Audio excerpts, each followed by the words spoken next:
সেই কবে তৈলঙ্গ স্বামীকে দীক্ষা দিয়েছিলেন বিদ্যানন্দ।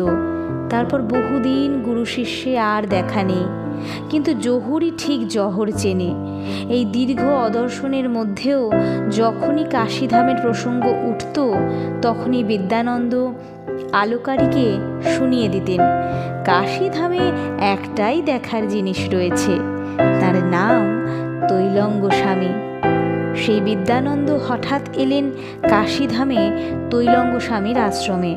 স্বামীজি তখন বেশ কয়েকজন শিষ্য ও ভক্তের সঙ্গে আলোচনা করছিলেন। বিদ্যানন্দকে দেখা মাত্র তৈলঙ্গ স্বামী উঠে দাঁড়ালেন, একটু এগিয়ে গিয়ে গুরুকে আলিঙ্গনে আবদ্ধ করলেন। সেই মুহূর্তে শিষ্য ভক্তরা অবাক হয়ে দেখলেন তৈলঙ্গ স্বামী বা বিদ্যানন্দ কেউ নেই সেখানে।